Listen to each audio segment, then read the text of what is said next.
Hey everyone, welcome to another video. So today we're going to be talking about some of the ways that you can gain experience to be a travel social worker. So without further ado, let's go ahead and get started. So, first and foremost, we have to define why it's so important to get experience. I work with a lot of people that get right out of graduate school or finish their MSW and they decide, I want to become a travel social worker.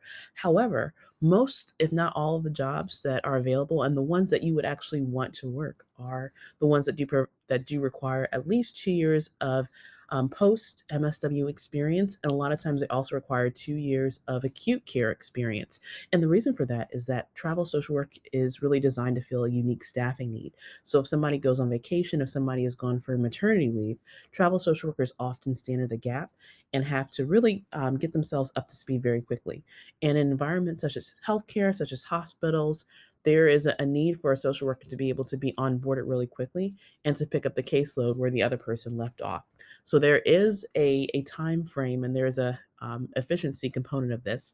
And working in healthcare, it's important to kind of know where things are and be familiar with some of the electronic health record system so that you can get up to speed. And without that type of experience, you're going to find yourself quickly falling behind and also really being in a space where you're not able to practice as competently as you could if you had some additional experience.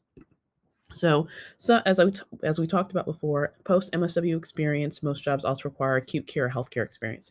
So this can be in med surg hospitals. This could also be in an inpatient behavioral health hospital. If you've done some home care, if you've done hospice, this might also be counted depending on the agency. And if it was in an inpatient setting, those could be some things that could possibly count for experience.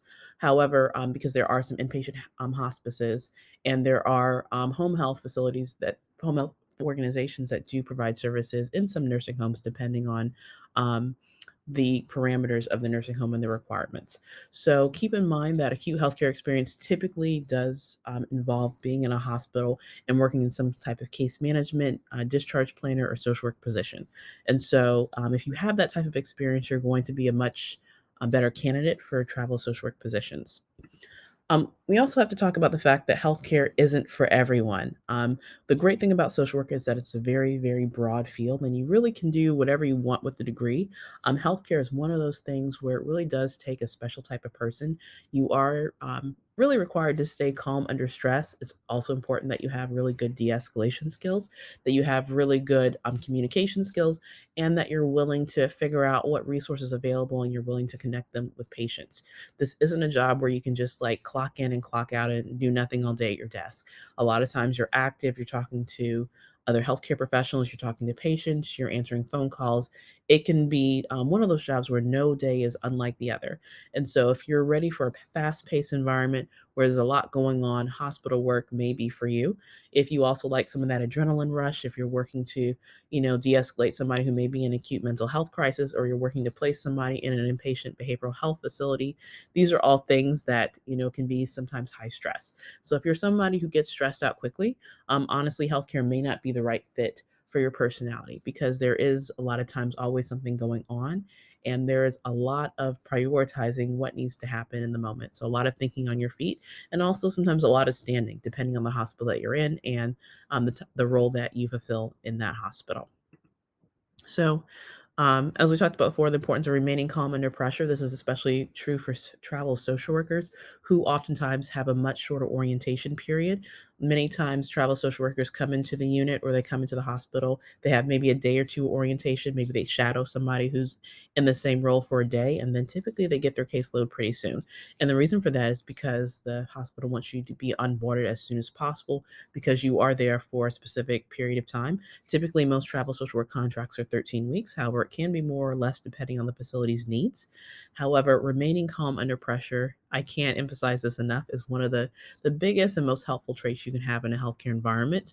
But also just being willing to learn and also, like I said before, being familiar with some of the electronic health records that people document into.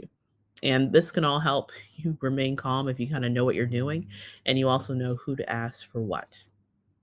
So some of the examples of acute healthcare experience and some of the roles you can be, like I said before, med surg hospitals, behavioral health hospitals, also working in discharge planning or case management.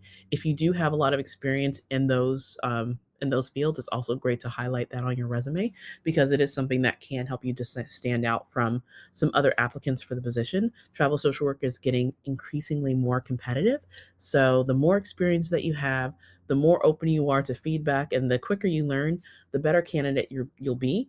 And it really isn't one of those jobs where you want to do it right out of graduate school. It's important to really get some experience to kind of have an idea of what you want to use your degree for. And if travel social work is that, it can be a really good avenue to go into and to have a long and successful career. There's just some things to be aware of and to know that it's a little bit different than a full-time permanent role. So you do have to be prepared for change and also be prepared to be flexible and adaptable as the needs of the facility may change depending on your contract there and everything like that. So that's all for today, folks. Thank you so much for watching. Please be sure to like and subscribe, and I'll catch you on the next video.